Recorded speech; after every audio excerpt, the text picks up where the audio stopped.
Hey guys, my name's Caleb with Silver Lighting Photography, and today I want to show you guys how to make a 3D mock-up of your printed designs.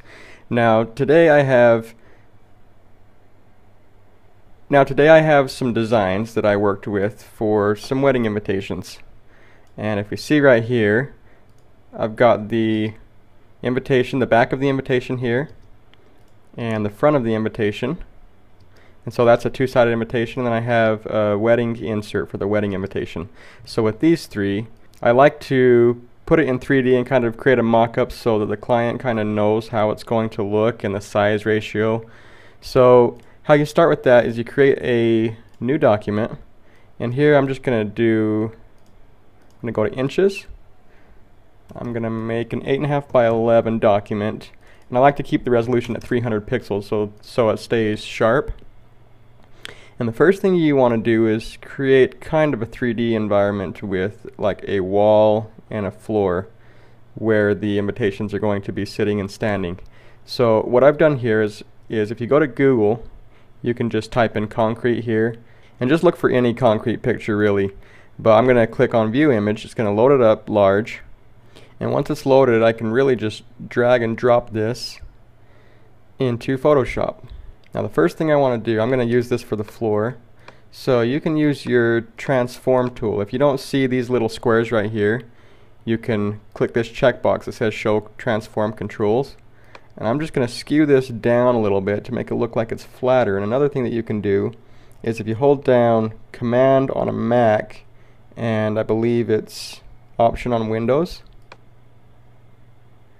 you can skew this to give it a little bit more perspective, to make it look like it's actually sitting on a floor like you're looking down at it. Let's go about like that. Okay, now you can see the lines and the texture kind of pointing inward like you have perspective here. Okay, so the next thing you'll want to do is put a wall here in the background. What I've done is I've done a search for brick, and you can find really any brick image. I'm going to click view image here. And now you can drag this right in the Photoshop as well. Now one thing you want to keep in mind is in relation to the 5 by 7 card we're going to be laying against this, these bricks might be about 2 inches tall, so we actually want this to be relatively big.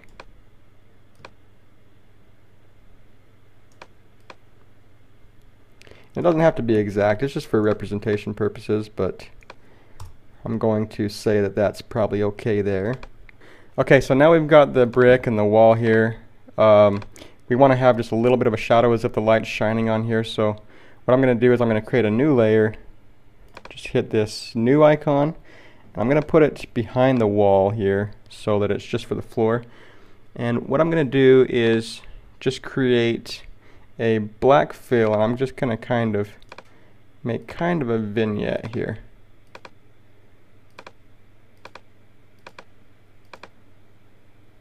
Okay, we'll do it kind of like that. And what you can do is if you hold down Option Delete, then it'll actually fill this selection with the foreground color here. So that actually looks good. And now we want to create a blur. So we'll go into Blur and Gaussian.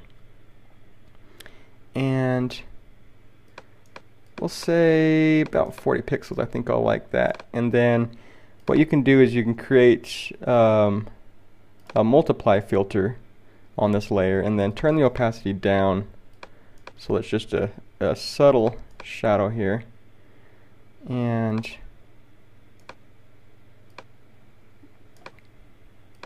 kind of play with that. Okay, so that looks good, and we want to create the same thing for the brick wall here, so I'm just going to click this layer and hold down Command J or Option J.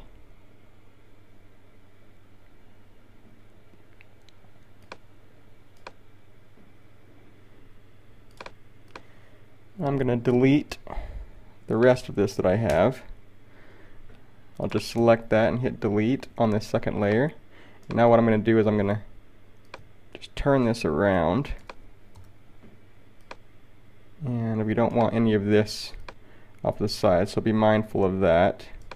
I'm going to go down a little bit. Okay, So that's looking good. It looks as if the light's kind of emitting, hitting the ground and the wall, and then kind of goes darker here. So it creates a little bit more realism there. So now that we have the background, all we have to do is throw our images in. So what I've got here is Martha's invitation back and front. So I'll try the front first, and you can actually just drop this Photoshop file right into this document. So we've got it here, and now we want to just skew this a little bit, make it look as if it's just kind of laying here. Stand it up just a little bit. Okay.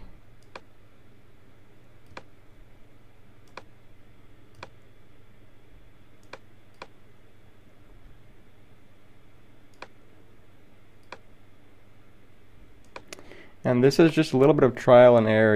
You want to try to kind of think of the 3D perspective and how it would kind of look if it was kind of what I'm trying to do is have this corner kind of sit against the wall, have this corner sit against, and this corner lay on the floor here.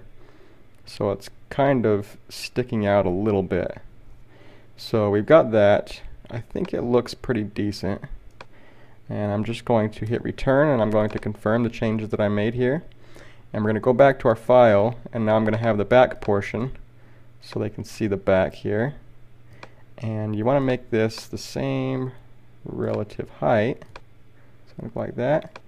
And then from here you want to, I'll just skew this a little bit, point this down. Okay.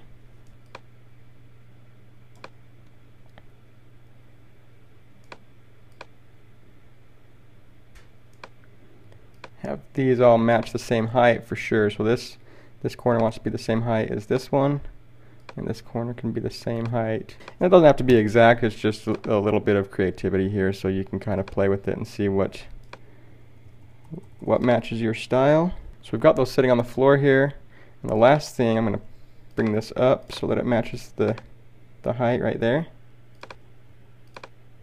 The last thing is you want the card sitting right here, the wedding insert. So I'm going to grab this, bring this down in here, and this is a 2x3, so if this is a 5x7, you still want this a little bit smaller, about like that is good. And really, if this is looking straight on, it needs to be a little bit skinnier here, and then wider at the front just to give it a little bit of perspective. So we'll do that. Hold down Shift so that the horizon doesn't shift. Okay, we'll hold that there.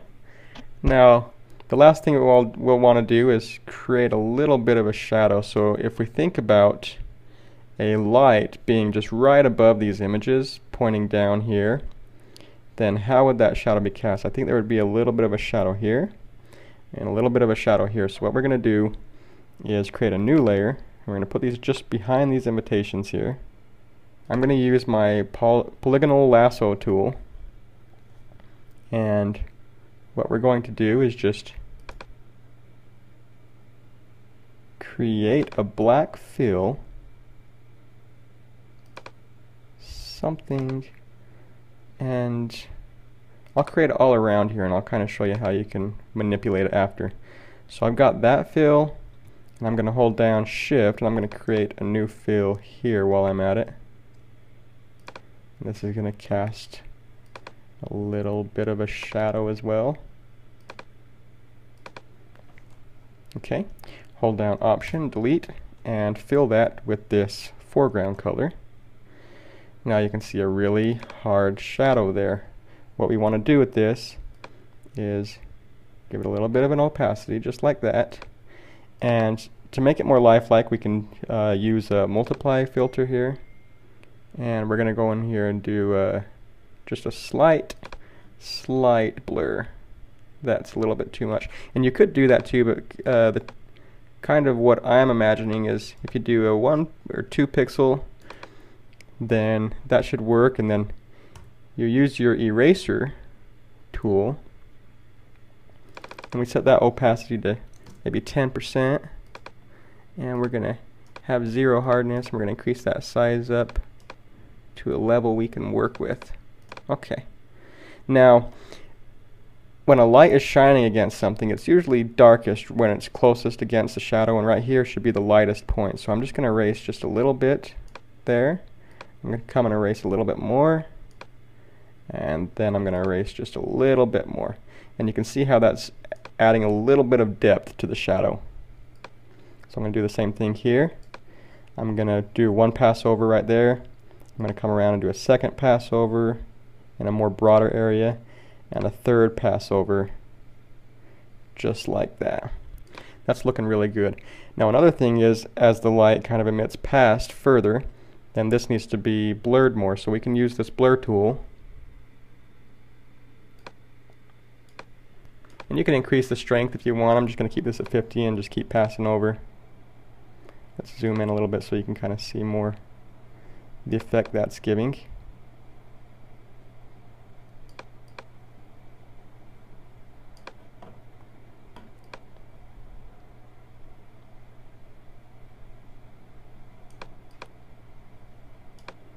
Okay, do the same thing over here.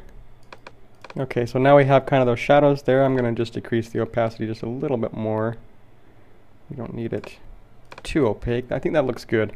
So that's how it should look. And again, my name is Caleb. If you guys have any questions about how to do this, just feel free to hit me up on Twitter or on my website. Just leave a comment or send me an email, and I'll be glad to help you out. Thank you.